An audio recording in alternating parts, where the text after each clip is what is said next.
All right, everybody, what's going on? This is Dan French here. This is the French Workbench Podcast. I'm in studio with Mike Keeler. He's a financial planner. He runs a company, Peak Financial Solutions. And Mike, this is your first time on the show. How you doing today? Oh, it's my first time. I really enjoyed you asking me here. Thank you very much. Yeah. So a lot of people, when I talk with them, they want to know about financial planning and just really, do I need it or don't I need it? There's a lot of things going on with COVID and everything. So it's good to have you on today. We're going to talk a lot about if somebody out there is looking to get financial planning, or maybe even you do with the stock market as well. We do. You do, right? So we're going to talk a lot about that today. I'm also in studio here with Brett Jenny. He's a realtor from Simply Vegas. And Brett, thanks for coming back, man. I know you. Of course. You were here on Saturday hammering it out about Bitcoin, making it happen. So Brett did a good job, man. He was really good on Saturday, and I appreciate you coming out today. And everybody's going to benefit from this information. Yeah. Anything going new with you today? Got a new buyer in the contract, new homes, just flying off the shelves. Yeah. And so I was busy basically this entire weekend showing. Yeah. From 8 a.m. until 6 p.m. both Saturday and Sunday. And then Saturday I took that break to come down here and do the podcast. That's awesome, man. And Brett, you're a trooper, man. I always told that to Chuck. It's in the team. You're a trooper. So thanks. Appreciate you coming down. So Mike, let's go back to you. I want to talk a lot about with clients out there that you deal with. There's a lot of people that are looking to get some financial direction. I was looking at something the other day and it said like 70% of people out there living paycheck to paycheck. I don't know if that's accurate. I'm not sure, but do you have a lot of clients coming to you that they're not always on the high end where they have a ton of assets, or maybe they just have a lot of money in the bank? What if somebody out there, maybe has 50,000 or 25,000? They're saying, how do I get started on that? Well, that's the important thing, is just to get started. The biggest enemy you've got is procrastination. Yeah. The average person tends to start financial planning in their 40s. And, well, that means we've got some catch up to do. That can be a big challenge. I'd love it if everybody could start their Roth IRA when they get their first job. If they can learn to live without 10% of their income and save that, they're going to really do well. But if they've even got 25, 50,000 bucks, that's enough to get going. You need to start somewhere. So, Brett, you're in your 40s, right? Yeah. No, I mean, his scenario fits me to a T.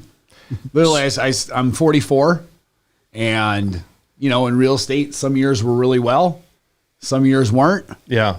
And it's really hard to have that consistency coming in. Sometimes you need money more than others, and say you don't have a closing that happens for a couple months. Now you're a couple months behind on bills. So then when you do get a good closing, you got to catch up to it and blah, blah. So long story of it, I finally was able to come to a pretty good ground here the last couple of years.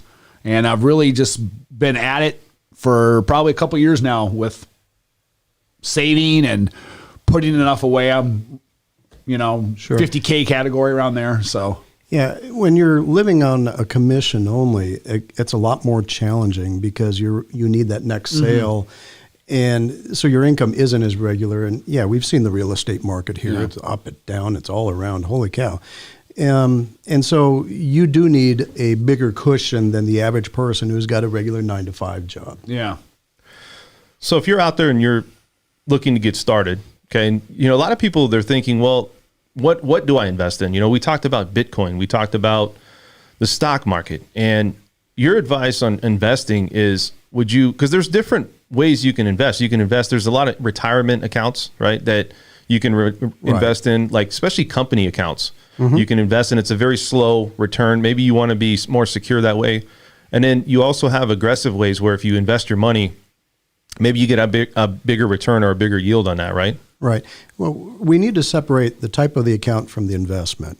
You can have 401ks, Roth IRAs, traditional IRAs, or just individual investments, but they all can invest in the same type of thing. So you can pick an aggressive mutual fund or a very conservative mutual fund. And everybody's got their own risk tolerance. There's some people who watch the stock market go down 5% and they can't sleep. Well, then maybe you shouldn't be in it. Yeah, not everybody should be trading.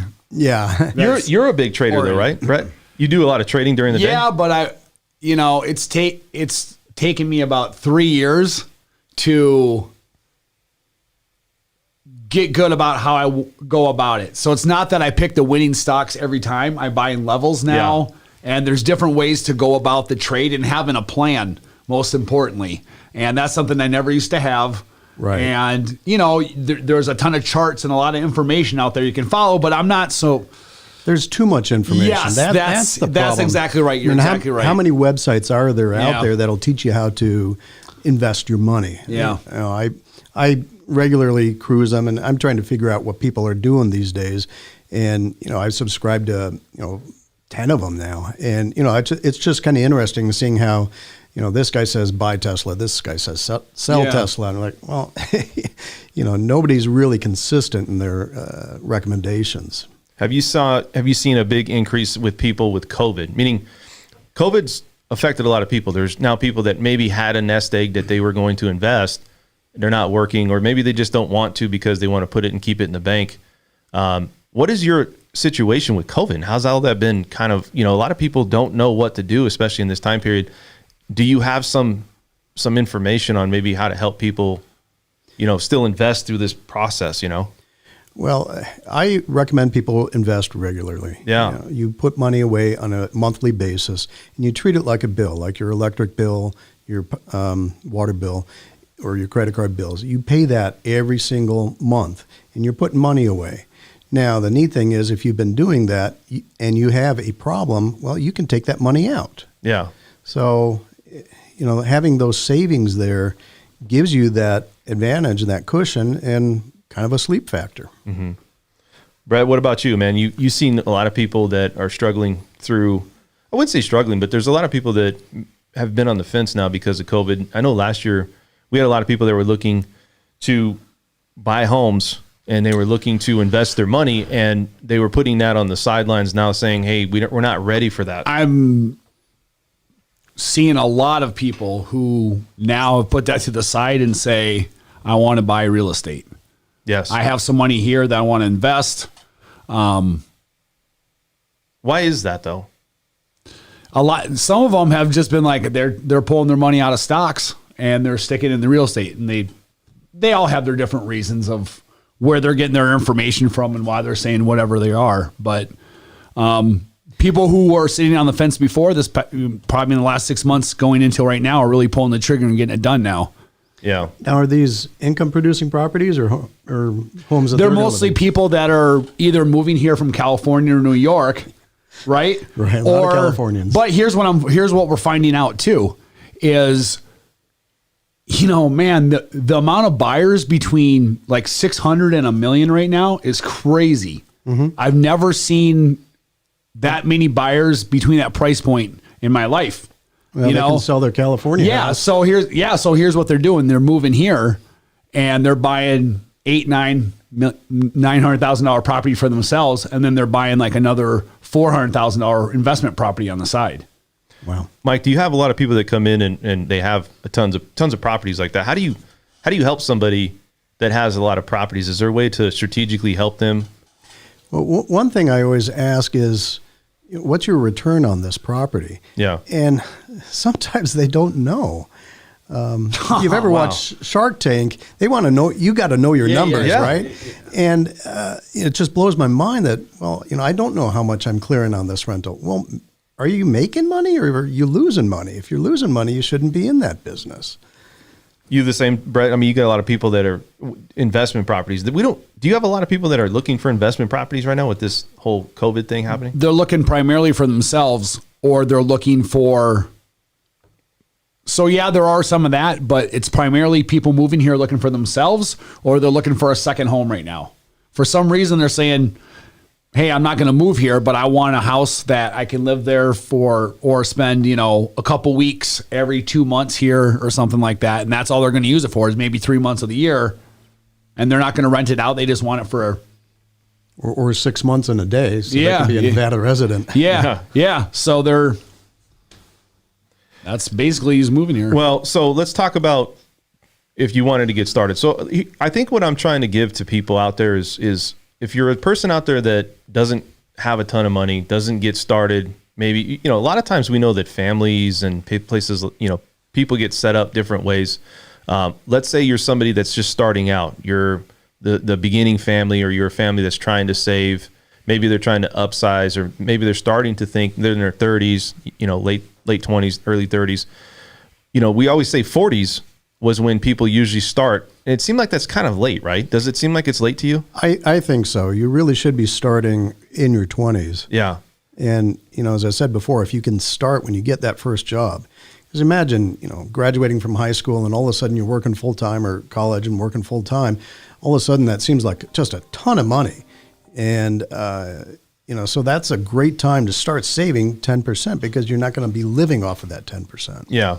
And I think that for me, I started late, I feel. I started thinking about this stuff when I was in my mid 30s. And you always kick yourself because, you always feel like you're late to the game or something. You're late to starting.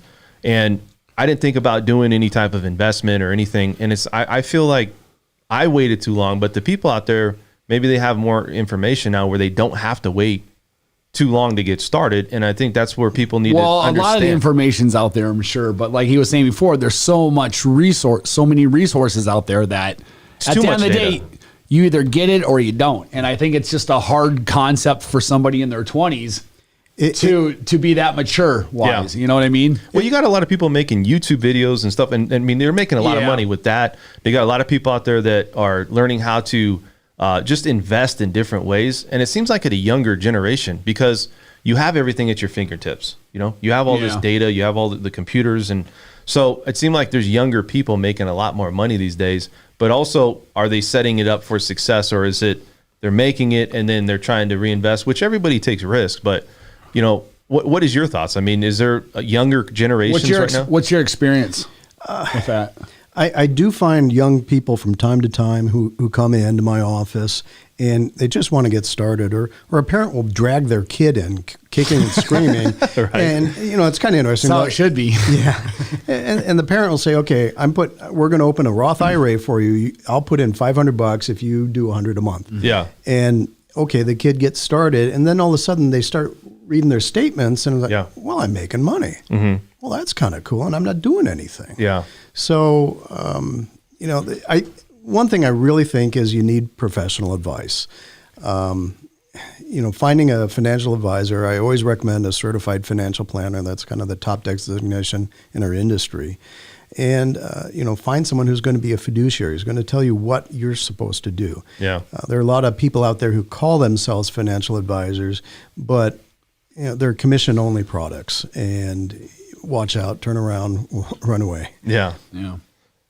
And Brett, I know that you deal with a lot of, do people ever come to you, man, and we're just like, hey, do you have somebody that can help me with, when you're buying those investment properties, do you have somebody that can Well, if they're buying investment, they usually have somebody they're working with already and stuff like that, because what do you think? They're a little more seasoned. Do you think right now is a good time to buy an investment property? Yeah, absolutely. Okay.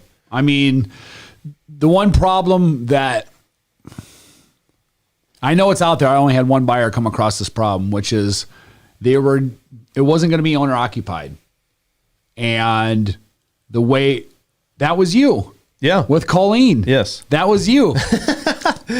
So remember about they were going to charge as like an investor. Yeah. The percent. So they were getting charged higher percentage being a second property because they were looking at it as an investor because of COVID. Right. What kind of rates are they looking at? What was that for the investment? For the investment, I mean, it depends, because a lot of people don't understand that it's about risk and profit. Obviously they had really good credit, so they were in a good position, but we're still hovering like the low threes, so I don't know. I think it was still good for an investment. Yeah, low to mid threes. I mean, but you look at it, it's more of, is it a good strategic time to do that? And I don't know. Everybody wants to time out things. They want to time out the stock market. I think the market's still escalating and it's going to continue. So, in that fact alone, I think is a good time to buy. Yeah. I mean, and overall interest rates are super low. Even like take that scenario and the interest rates not being as low as they are, those would be even higher.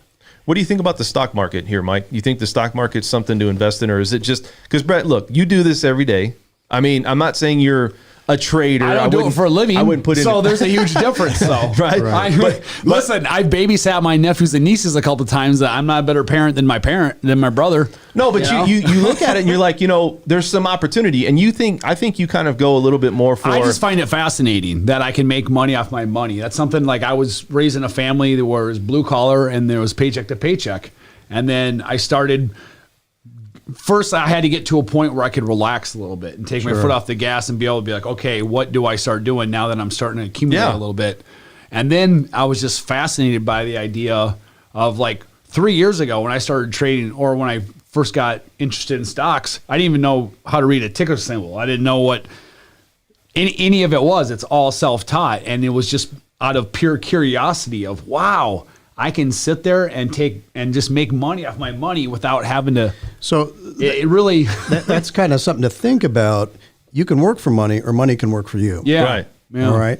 And eventually you want to be having your money work for you. Yes. Now you can't start off that way. You got to work for money. What if somebody comes to you? If somebody comes to you though and says, I want to invest in the stock market, right? And I want to double my money. Is that something that you would want to put, right? I want to double my money.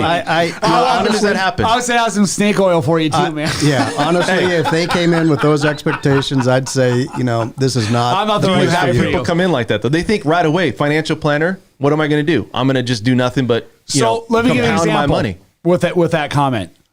Bernie Madoff.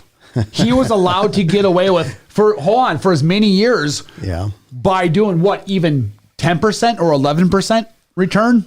Was it? The thing is, he made those numbers up. Of course, but that's what I'm saying is he made even the numbers he made up, 10% is a high number. Yeah. So if someone comes in and says 50%, but that's how off the charts unreal that is. Right. Oftentimes I need to set expectations and tell people just what's like you reasonable. do, just like I do. Yeah. I mean, I had somebody come in, they had, a couple $1 million and they wanted, like $200,000 a year income off that. I'm like, well, that's taking 10% out a year. Wow. Yeah, that's a big return. Yeah. And why don't you go ahead and day trade that? Let me know how that goes. yeah. And so we had to have a real, come to Jesus moment and say, okay, that's not reasonable. Yeah. Okay. Yeah. So setting expectations is always important. It is important. Let's hold on. If I interject. So based on that, say I came into you and I have $2 million. Okay. And mid-40s. Yeah, we're putting it in lottery tickets. Yeah. And so mid-40s and I want something that's somewhat aggressive, but I don't, middle of the road plan. What realistically would be a realistic expectation for return every year? Well, so there are two things you need to keep in mind. Okay. What's your risk tolerance and what's the time frame? Okay. All right. Say time frame is 20 years. 20 years. Okay, so we're talking long-term money. I would think you could get 10 to 12% a year on average. Okay. Now, there will be years where you're down, okay? Yep. And you got to be able to swallow that. But it all depends on each person's risk tolerance. And that's, you're a very aggressive investor. I can tell. You're playing with Bitcoin and day trading and having all that fun. Hey, knock yourself out. I play the stock market a little bit, and I was telling you, I do some Bitcoin too. But that's my gambling money. I don't go into the casinos. I gamble in the market, because I feel like I have better odds, better knowledge. Absolutely. I don't go in the casino at all either. Except for the movies. Yeah. What do you guys think about what's happening in Vegas right now? What's your opinion? I mean, Vegas is kind of down, but what is your thoughts? Like, you think it's going to come back the way I think it will, but you have a lot of stuff going on where I just saw something on MSNBC today, I think, and take it for what it is, MSNBC, but they were saying how if everyone starts getting the vaccine, that in September, they basically said, we foresee every single hotel room being sold out for months and months and months and months. So I don't know. I mean, it's all contingent on, can we get our act together? And yeah. Well, Vegas always comes back. It does. It takes a while, though, because we're so tourism oriented. Yeah. And it's not just tourism, but the conferences and all that stuff. So it takes a while for companies to get back on their feet, to get those budgets, the travel budgets going again. I sure hope we have CES back here again next year. We will. It's just, things got to work. Things are themselves different out. right now, but yeah. Vegas is Vegas, and it's always going to be Vegas. When's the last time you heard someone say, "Hey, you want to go to Vegas?" Nah. I've never heard that. I'm curious. How does your clients, like for me, I have clients that still come in and we meet all the time. But there's some that don't want to keep that distance, which is understandable. Sure. Are you going through the same thing where if clients want to meet with you, do they do like Zoom or Skype? Like what are they doing to meet with you these days? Are they coming in? I probably have about a third of the clients coming in. Okay. And the others are either phone calls or Zoom. Okay. And, what we're finding is that's working just fine. Yeah. Yeah. And that allows me, we actually have shorter conversations. I can deal with more clients in a day. So it's actually working out pretty good. And Brett, you deal with a lot of people where you just, you drive them around, or not really drive them around, but you drive in front of them, right? I mean, now I would say 80% of my buyers, I'm doing video chat, Facebook Live, or WhatsApp app. Wow. And they're not from here. And we go through and do the tour just like that. They get in contract, and then they have up to 10 days for a due diligence period. Mm-hmm. So they're usually, if they're in California, it's not a big deal. They're an hour plane ride away, 2-hour plane ride away, or a 4-hour, 5-hour drive, whatever it is. New York City's a little different, but they have that 10 days, so get them in the contract, lock it down, and then they have 10 days to come here and see the property. And that's how we've been going forward. Yeah. Sellers are cool with that too, with accepting offers like that. But I remember back in the day, sellers always said, "Hey, we want the agents to see the property, we want the buyers to see the property," which I understand why, but everybody just kind of takes it as that's the new day and age, and it's normal now, and it's. Well, when we moved here from Oregon 20 years ago, we bought our house sight unseen. Well, just through a videotape that my father-in-law took. Wow, that's crazy. And because my wife and I and 2 kids, we came down, couldn't find the house we wanted, and finally he was driving around, found one. He said, "Oh, this is what you're looking for," and I said, "Well, send me a video." We looked at it and said, "Okay, let's make it happen." Even 20 years ago. That was 20 years ago. So now technology's even. Well, now they do virtual tours, right? I mean, they do all that stuff. And almost every house has a virtual tour now too. Sure. With the agent, it's just the way it is now. So how did you get started in financial planning? So it's kind of a funny story. I used to be a software engineer. I was living up in Eugene, Oregon. No kidding, huh? Yep. And so 2001. You're a lot smarter than me. Well, maybe not. In 2001, the company I was working for closed because all the .coms became .bombs. And so my father-in-law, he was a financial advisor. He said, "Well, why don't you get a securities license, move to Vegas, and join me?" Here I am. So it's something that wasn't, obviously you weren't thinking about it when you came here. It just kind of fell into your lap a little bit. I've always enjoyed the idea of financial planning. And actually I was an economics major in college, but the computer stuff kind of fell into my lap. And, enjoyed that. It was a lot of fun in the 90s. Holy cow, the .coms, man, everything was just running. Yeah. It was just one big party. We had a lot of fun. until the party ended. Yeah. That was a quick party. Yeah, and get this. So the Downer started coming in. So I get licensed in May of 2001. 4 months later, 9/11, and the market just tanks. Like, oh man, I can't win. Yeah, it's crazy. For me, I always think that, when you have it, everything's timing, but some people don't know, like if they should get a financial planner. Some people don't know what are the steps to get started as far as the questions to ask.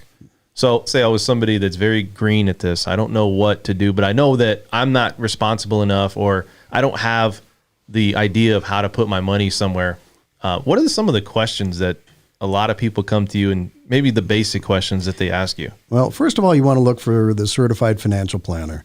That means that they've undergone, a certain curriculum, they've passed a 2-day test, and it means that they are, by definition, a fiduciary. They have to be telling you what a prudent person in your position would do. Yeah. They're not looking to enrich themselves. Right. So that's really important. Then you want to see what are they doing for their continuing education. I belong to several different educational groups. I'm a member of Ed Slott's Master Elite IRA Advisor. And, every twice a year I come back with a book that's 2 or 3 inches thick. And the neat thing is they've kind of digested everything that is new that I need to learn. So, see what they're doing for their continuing education. If you go to FINRA's broker check, you can look and see if they've got any complaints. That's kind of important. I mean, but like, let's say this, if you're out there and you're looking to say, well, I want to get started and there's a bunch of information online. Yeah. And I don't want to like go too far on this, but there's a lot of data and there's so much data that some people get confused. So I guess what's the difference for somebody out there that's looking, that says, I want to go and invest my money and talk to a financial planner like yourself and put that money at risk? How much should you be investing into, say, like, because everybody wants to generate a portfolio, right? I mean, that's the goal. I mean, it's some sort of portfolio. It doesn't mean you have to have $5 million to go do that. I'm assuming it depends on their situation and where they're at. It does, but a good goal to save every month is 10%. Okay. And if you can put away 10% and live off the other 90%, well, that's going to help you succeed in your financial plan. Now, obviously, we've got to pick the right investments and have the right temperament and the right type of accounts and do the right thing for taxes. For taxes, right. But, the main goal is, 10%. Now, a lot of people are coming in and say, wow, I can't do 10%. I can do 3%. Okay, that's better than 0%. It's like I was saying 2 weeks ago, how much are you sticking in Bitcoin? What do you have?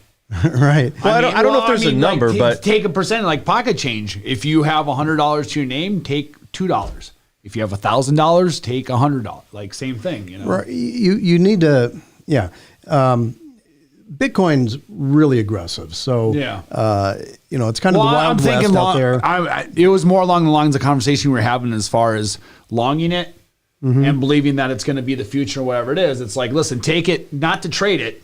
Just put it, What are your thoughts on cryptocurrency? Like, don't bankrupt yourself because it's very, very volatile. Well, look, you got to diversify. I think, in my opinion, you were saying how much to get started. I said just take pocket change, something that you can go. There are a lot of online exchanges, and you can put money in every month. Yeah, and it's very simple to do that.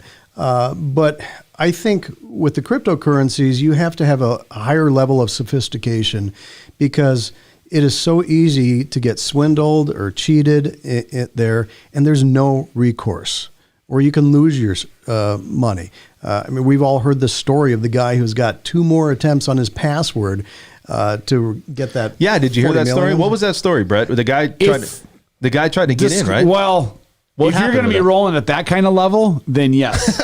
How much was that? How much money was that? I'm not talking about rolling in that kind of level. I'm talking about like $100 so someone stick it in there.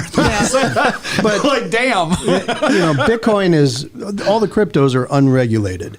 And if you lose the key to your wallet, you can't just go into the bank and say. That's the only concern. I was talking about having a wallet. Have your own wallet. If you store it in your own cold wallet, you own your password. You own your keys. But that's the concern I had, is that it's not regulated. Where I'm not saying, but look, is our dollars regulated? They are to a point, right? Well, if you want to get on a monetary conversation, we can do that, man. But I'm just saying, I am quite educated in that one. Very educated in that. But the average person, though, doesn't know what's regulated, what's not. Yeah. Right? And that's what I'm saying. They go in there and they're just like, I'm going to put some money into this and I'm going to just shoot for the stars. I'm sure it's like anything, risk tolerance. Right? So I actually had some that was stolen. Wow. Okay. You had some Bitcoin stolen? Yeah. Wow. So I actually mine cryptocurrency.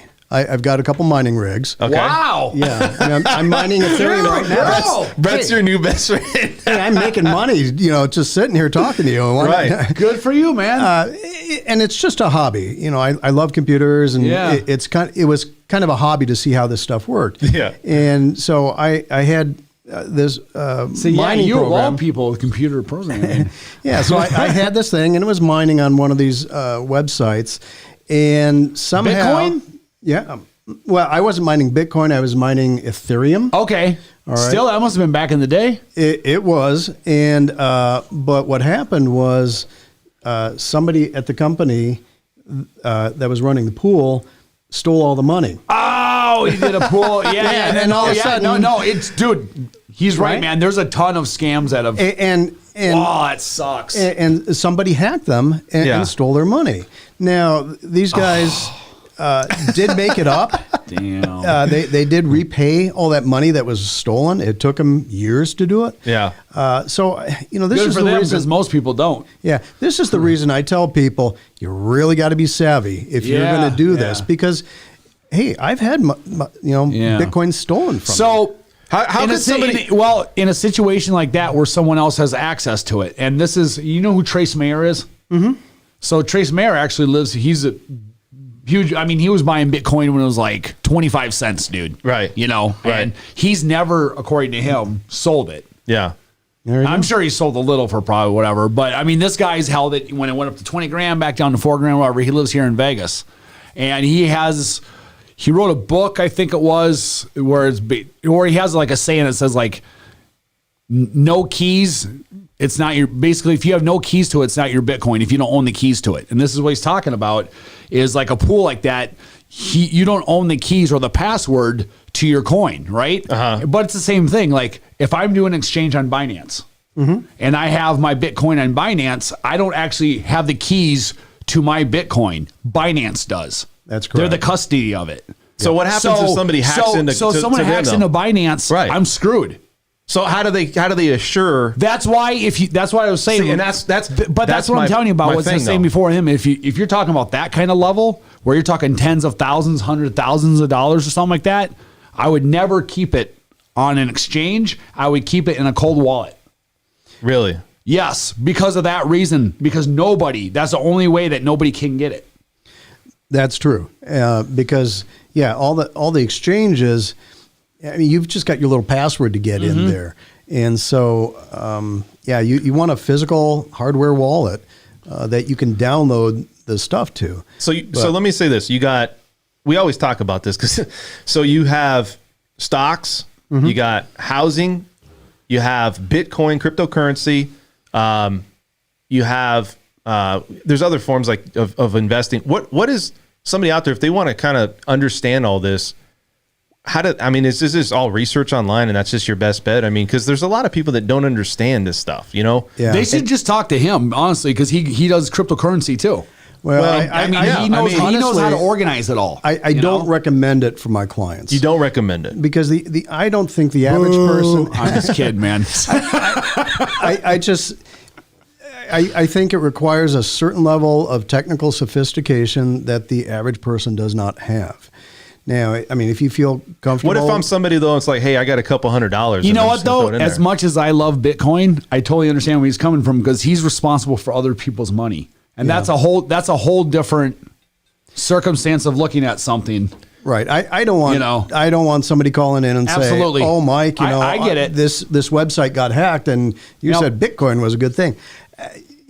If you don't understand it, you shouldn't be. I get it. Yeah, I totally get it. That's it. So, whenever I have a client ask me about that, I take him into the back room where I've got a miner.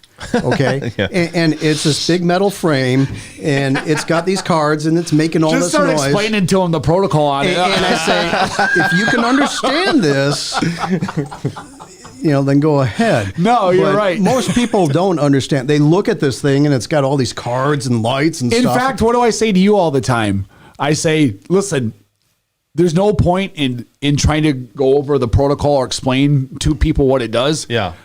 The basic term is that you believe it's the future or you don't believe it's the future, and that's what you have to go with. You really do. Yeah. That's gambling money for me. Yeah, okay? yeah. But my serious money that I'm putting away for retirement or, other goals, that's in mutual funds, exchange traded funds, maybe some stocks. Something we're not going to wake up tomorrow. It's down 15% in like 5 minutes. It could happen. It certainly did last March, right? Yeah. I mean, the market dropped 30%. But that's that's like a weekly occurrence in Bitcoin. So the questions we get is always this question, right, Brett? Is when is it the best time? When is the market going to collapse? Right, and this is what we always get. Don't ask me, doom man. and gloom, and for everything, right? Everything, gold, real estate, stocks. I mean, and look, they always say, well, this is gold was up. Hold on, I got one of those magic 8-ball apps on my phone here. Exactly. And the thing is, though, is that if somebody's thinking that, they're talking themselves out of doing anything, in my opinion, because they saying, absolutely are. Right. It's the same people who said to me in 2010 when a house in Mountain's Edge was $75 a square foot, and it's 3,000 square feet, 3 years old, granite countertops. And people are coming in and the bank wants 225,000. Oh, they want way too much for it. Mm-hmm. Same people were saying that I'm going to wait for it to come down. I'm going to wait for it to come down. And guess what happened? By the time people started saying that, it's already going back up. Yeah. Well, those people are always waiting. Where's the stock market at right now? Hold on, I'll tell you. Right? Well, market was actually up today. Was it? So Where is it like? I think the last time I was like paying attention, it was like 33,000 or 30,000. Well, the Dow Jones is close to 31,000. 31,000. So I don't do stocks really at all. I mean, I actually started thinking about it with Brett, and Brett was somebody that was really kind of giving me insight. When you do the stock market, you do it with, and everybody's got their own version, but you do it with safe companies that are legit, that like known companies, right? Yeah, I don't mess around with OTC. Well, remember you were telling me one thing about that Pfizer. Yeah. Remember the Pfizer, what is it? It was the stock that you had, right? It was for the Moderna. That's what it was. Yeah, Moderna. So, but dude, sometimes it doesn't make sense. Moderna starts rolling out the vaccine, the stock goes down. So it's hard, right? And then you have other ones that go bankrupt. And these millennials come in on these Discords and these Reddits, dude. And these dude, you know what I'm saying? They have totally taken, these guys, these analysts on MSNBC are flipped. Like, they don't know what to do because you're taking stocks that should normally be going down, and they file for bankruptcy, and the stock goes up 300%. What's propping that up, though? GameStop. Well, GameStop. What's propping that up? What's bringing that up? Why is it? Millennials. So these influencers on the internet, they do have a say in it now. They're starting to affect prices sometimes. It was about 2 weeks ago. Elon Musk said something about Signal, and everybody took that as a sign that he's going to buy this company, Signal something. Yeah, and their stock kind of went from no shares a day to all of a sudden one of the most actively traded shares. Dude, it was like this forever.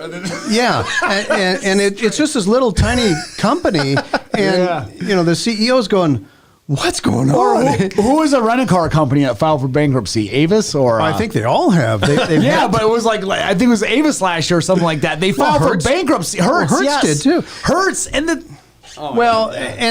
But that was a result of COVID. Yeah. When they're having to rent space from UNLV to park all their cars, they're hurting because they got to keep making those payments on there. So is Hertz going to come back? Oh, yeah.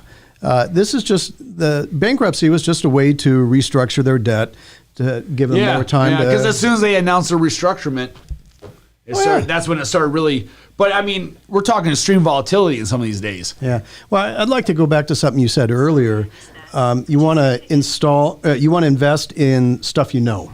Absolutely. Okay. So absolutely. You can look at a mutual fund, for example, and say, okay, it's got Microsoft, it's got Stryker Healthcare, it's got these things. Oh, I know what those companies are. Okay, I like that idea. So look at the investments, see what they're investing in. If you understand those companies and you like what they do, then go for it. Yeah. I think that's what I say to you. Yeah. He says, no. Well, how do you know what ones to invest in?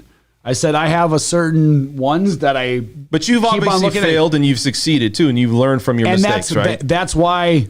That's what people when I started to become profitable day trading or swing trading, depending on how the trade happens to me. It's the way that I'm trading. Right. So I'm buying in levels.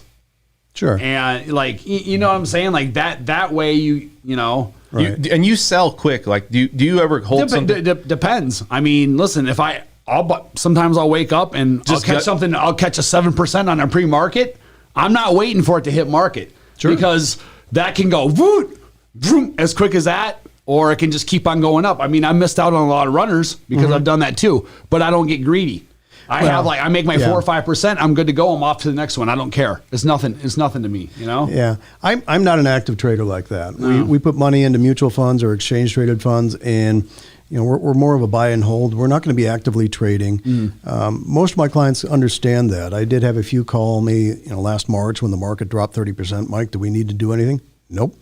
You always come out ahead going it that way. Yeah. You will. And honestly, you'll come out ahead. If you got extra money, put it in now. Yeah. So what do you think about what's happening where they're doing it? Like, here's my thoughts. kidding, here's right? my thoughts on this. So I always think Pennies on about the the dollar. stimulus package that's happening. Sure. Okay. And what is that going to do with the economy? I don't have the answers to that, but do you think obviously it's going to devalue the dollar? What is that going to really do for the tax purpose, their taxes and things like that you think is it could happen? I mean, dollars are going down every day, right? I mean, because there's just more in circulation technically by digital. Right. So, Right. inflation yeah. It's now I've been thinking inflation's going to be hitting us, for the last dozen years, but it's been low, Yeah. and eventually it could come back and rear its ugly head. Yeah. Hopefully not. Because, remember interest rates in the 80s. Holy cow. Mortgages at 12, 15%. People would go crazy. Can you imagine? If they saw what rates were like back in that time. I think it was like, my parents bought their first house in 75 or 76, I think it was. Yeah. And they paid it was like 15% or 16, something like that. I remember or when 14%. It was just crazy high. people would go crazy with those rates. Like they would, they're dude, it goes up 0.5%. People are just yeah, I know. pissed off, and Oh, yeah. everybody's like, "What is going on?" 2.5% to 3%? Yeah. Who cares? Our Yeah. market's Nothing. taken. it's just crazy. And so, Yeah, it's ridiculous. and with the technology, It's that's at their entitlement, man. fingertips- We've had it so. I mean, our rates are so good that it's like people. They're getting spoiled. That's exactly what it that's the is. They're thing. getting spoiled. That's well, exactly and I what don't it think is. it's going to change. Everybody always talks about what mortgage rates are doing. They got short-term bonds, long-term bonds. I don't think they can raise rates because I don't think the economy can hold So on. why don't or you sustain explain it. to people quick how that works with interest rates and what makes that go Well, up? I mean, versus bonds there's a lot of news, and people watch this. I have another podcast I do, but what happens with this stuff is that rates are always. You have long-term bonds, which is mortgage rates, and what happens is geopolitical news or any type of data that comes out, the employment, Yep. Anything that is, I would say, a little bit. It's not related to the 10-year bond, right? The short-term bond. The 10-year bond is more of like student loans, car loans, credit cards. So those things, when they hear about when the Fed is going to increase rates, it's not necessarily mortgage rates. So inflation's a big one for mortgage rates, huge one. So what the Fed is setting is the interest rate that banks charge each other for borrowing money between each other. Yes. And, lowering interest rates is a way that they can stimulate the economy. It makes it cheaper to borrow money. 100%. So, what's happened to housing? Okay, it's just going through the roof.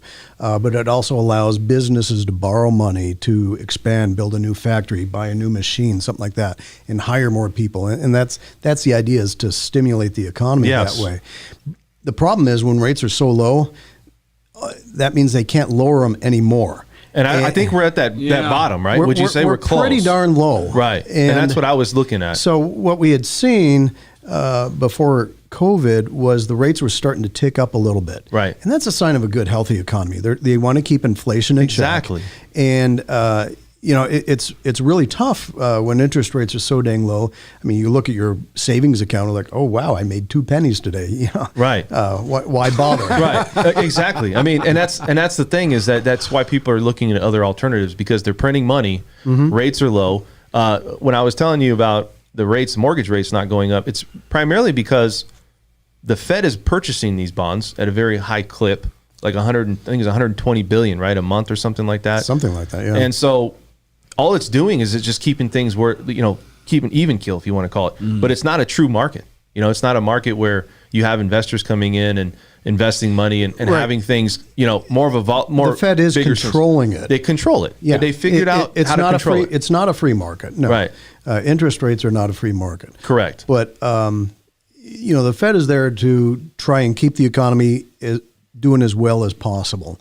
And there's a lot of conspiracy theorists about the Fed and never been audited and all that stuff. And I don't want to go there today. That's a another rabbit topic, hole. right? That's a rabbit hole you'll never get out of. But interest rates are a tool for keeping the economy going, and it's obviously done well for housing. Now, I know you got people that are investing money into certain things, right? What about gold and silver? Just curious. Do you have any? I do not. You do not. No. And what do you think about that market? Some people love it, some people don't. If you do buy gold or silver, I've seen these IRA accounts, and those kind of scare me. Yeah. Okay. If you want the precious metal, you want to hold it. You want it in your hands. You can put it in a safe deposit box at the bank, but you want access to the physical assets. Right. You want like a safe or something. Remember, that's what I was saying? What? There's a lot of it, like, it's just a piece of paper, a certificate saying I owe you. I have your gold. But that's like the. But it's not. It's a piece. It's a belief system they're handing you, man. Yeah, I think It's like the Bitcoin. tangible. You want the asset. I mean, if you believe in gold, then you believe you may need that at some day. Yeah. And is that company back in Delaware going to send you the gold? No. And that's, I mean, See? theoretically they will. Right. They tell you they Well- will, but we don't know what things, What if everybody requested it at once? That's what happened to Bernie Madoff and how he fell. Well, because everybody started wanting their money at once. I think these accounts actually do have, a coin for everybody who Do they? bought one. That's how they're supposed to work. I don't know. Yeah. But, assuming they do, but, how do you actually get that? That's what I question. Theoretically, they'll mail it to you, and okay, I mean, that's fine, but, what if we're having geopolitical problems? Yeah. And, services are down. right. And you need that coin. People were supposed to get unemployment money. They never got a check. Yeah. Well, government, they were supposed to get it from the government. They're owed it. That's but right. guess what? They don't have it. They're not paying any bills with it. You can't ultimately rely on anything. Yeah. I mean, When push comes to shove, Yeah. Other than the assets that we talked about, is there anything else that you would consider like people thinking about potentially, like, obviously they want to come see you. Right. They want to come see you, but, and we'll put this website up at the end, but just other than what we have discussed, what other things can people really get into? One thing I really encourage people to do is look at Roth IRAs and Roth IRA conversions. Can you explain what those are? A Roth IRA is an account where you put in money and you paid the tax already, and eventually down the road, after 59 and a half, you can take it out tax-free, and it's amazing, tax-free money. The problem is when you have an IRA or a 401k, you're never really debt-free because you always owe Uncle Sam some money there. Some tax money? Yeah. Okay. Every time you take $1 out of your 401k, you owe Uncle Sam some money. Or your How do you get around that? Is that rolling it over, right? Well, eventually you need to take that money out for income. Okay. I mean, someday we'll retire, right? Right. That's kind of the goal. Hopefully. And then you Not start. not after 85, sell these damn homes. not after printing so Yeah. much money. But the goal is to start living off of that money. But if you have to pay taxes on that as it comes out, it's a big problem. Now, a lot of people say, "Oh, I'm going to be in a lower tax bracket in retirement," and I say, I don't know that that's actually true. Right now, I've got 3 big tax deductions. I've got a son named Ryan, a son named Spencer, and a mortgage. Right. Okay. In retirement, hopefully none of those. And then I'm just stuck with a standard deduction. Uh-huh. Okay. So you find that, okay, I'm actually paying as much tax as when I was working. Well, how did that work out? Yeah. So having tax-free money in retirement is really important because a lot of people don't understand your Social Security is taxed. It'll be taxed at 0%. It'll Crazy, be dude, isn't that? taxed on 50% of your Social Security earnings or 80%. So you're already how- taking taxes out to pay for that, and then you get taxed again, right? Yeah. Jeez. So, anything you can do to reduce your taxability Crazy, in man. retirement is going to benefit you. And the Roth IRA is just amazing for that. Do you think that they're going to take away Social Security at some point for the younger generation? I've heard this story. What are your thoughts? I think it has to evolve. Okay. Back in 1932, when it was created, they had so many people for every person taking Social Security. And, people didn't live as long. Yeah. Now I had a client, I took her out to lunch for her 100th birthday. Wow. And No kidding. she was telling me the story of, we go to grandma's house for Thanksgiving and dad would hook up the sleigh and wrap us in bearskin rugs and throw Wow. a hot rock in there. And like, Oh, that song's about you. Over the river and through the woods to grandmother's house we go. I remember the day they came to put in electricity. Like, what? Yeah. I mean, imagine what a 100-year-old has seen. Explain the internet to them. No, bud. man, that's crazy. Yeah. Well, I mean, they've gone from the airplane to being this, just interesting little toy to commonplace. They're all over the air every day. Yeah. So anyways, you're right. As we're living longer, the problem is with Social Security, it's a math problem. Yes. And there's no opinion here. Math is math. It's just a fact. And Social Security is just a crazy Ponzi scheme. It's not, the math does not work. And so what they have to do, they have to either increase the money going in, they have to delay it when people start taking it out. There are a number of things that they have to do. Rob from Peter to give to Paul. It's income take redistribution. But if people are living longer, shouldn't it be accumulating, right? Keep going shouldn't up. People have to collect it later. Correct. Okay. So people just need to work until they're 85 before they can retire. well, you can. That's why I'm saving money, so I don't have to do There's that. a saying though. There's a saying though. If you retire, sometimes your mind and your body doesn't start to work as well as it used to. So they stay You always working. have to have a reason to get up in the morning. Right. That doesn't mean that reason has to be work. Well, yeah, but I mean, you can volunteer. You can. Yeah, I mean, ton the of things. schools are when desperate. you hear retire though, it's like, well, what are you going to do? That's going to, like, for me, I don't know. Follow all the things you've always wanted to do in your life, but you never did. Just You had travel? other things going on. I mean, seriously. Yeah, that's a conversation I always have with my clients when they're getting ready to retire. I say, Right. okay, you need to create your bucket list. What are the things you want to do before you kick the bucket? Just knock them out. You know why right? he's so good at his job? He's an artist. He paints a picture. And he paints a beautiful picture. There you and he go. dabbles in Bitcoin, right? Yeah, my broker dealer would hate that. But figure out what you want to do and when you want to do it. Yeah. Okay, if you want to take go to Asia, that's a 14, 15-hour flight. Well, you do it in your 60s, not in your 80s, right? I mean, sit on an airplane for that long? So do you really put plans together for people like that where it's like, okay, by a good 55, I want to have this much money and I want to be able to do these things. And then, Yeah, I mean, that's what financial planning is. Hey, Right. thank you. What a great It's question. not him worried about keeping up his end of the bargain. It's them keeping up their end of the I bargain. see. But, I'm not designing their retirement. They have to come up with that. And that's why I want them to So create they're their painting the bucket list. picture, basically, right? And let's kind of come up with a, how much this is going to cost and how you're going to pay for this. Right. And, this is awesome. So do most people go on like a 10-year or 20? I mean, everybody's different, but what do you usually see? People, this is like I'm setting this up on a 10, 20-year plan to get this done? Yeah, so retirement is set up into 3 phases. Okay, you got go, slow go, and no go. Go is I'll sit on an airplane for 15 hours. Slow go is let's drive to Sedona. Yeah. And then no go is look, Wheel of Fortune's on. Right. That's my parents. Yeah. But I mean, you see that with Throw the people, slow go right? out. I mean, you've seen that with parents or grandparents that as they get older, their travel circle gets smaller. They don't want to go as far. There's many people too that don't want to travel Dude, that's outside of like their own most comfort people. zone. Like they're in their city and they don't want to Listen, go anywhere. They just want to stay in their most city. people that I grew up with in Wisconsin are only in their 40s and they've never left. They don't have any Yeah, plans. they've never ever been out of leaving. They're not Wisconsin. going, Wisconsin. Or that's just a lot of people in general. Well, they're all they just cheeseheads. don't. Yeah. What are you going to do, man? Hey, if- cheesehead. What are you That's going right. to do if Green Bay loses this week? We don't, listen, man. Are you Listen, scared? Let me tell you something.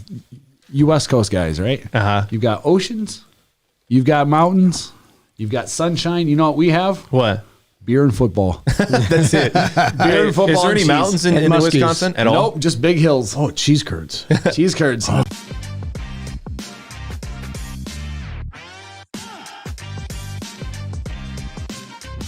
Cheesemaker, my great grandfather was a cheesemaker. Yeah. So what happened to you? Couldn't follow? My brother's a plumber, and I came out to Las Vegas and decided to be a real estate broker. Oh, well, there you go. I'm the black sheep of the family. Huge disappointment. Huh? Yeah. Now you know what I had to start with. Nothing. That's why I was like, I can make money off money. There you go. What a concept. Yeah. Well, we're going to wrap this up. If somebody wants to get a hold of you, right? How do they get a hold of you? outside of this studio here? Yeah, so my website is peakfinancialsolutions.com. That's Okay. P-E-A-K, not P-E-E-K. P-E-A-K, financialsolutions.com. Or give me a call, 702-870-7711. We'd like to have you back on. I think we're going to go. This was more just an introduction. This was a lot of fun. I enjoyed it's doing that. More of an I introduction. learned a lot. No, I did. I did, man. I know. And the thing is, look, we all kind of pick different things from different conversations and then put it into our own perspective, right? I mean, Yeah. we're not going to sit here and go letter to letter of somebody saying, we need to do this, we need to do that. But what it could do is it could open up a door that maybe you didn't think about. Maybe now, Absolutely. right? You can now invest your money into something different. Plus, if you guys have questions, you can always, comment in the comment section. You can get a hold of Mike outside studio. And I just want to thank you both, gentlemen, for coming. You guys have any last words to say about anything? No? Pleasure having you on, man. Oh, I really enjoyed it. A lot of fun. All right, guys. Well, we'll be back next week. Well, actually, we're going to do something on Saturday. So we'll probably have another broadcast here on Saturday at 10 a.m. 9 a.m. No, 10 a.m. Just funny. We'll do it at 9 9. We'll do it at 9. We're going to continuously do this. This is the French Workbench podcast, as you guys know, and appreciate you guys tuning in. And we'll see you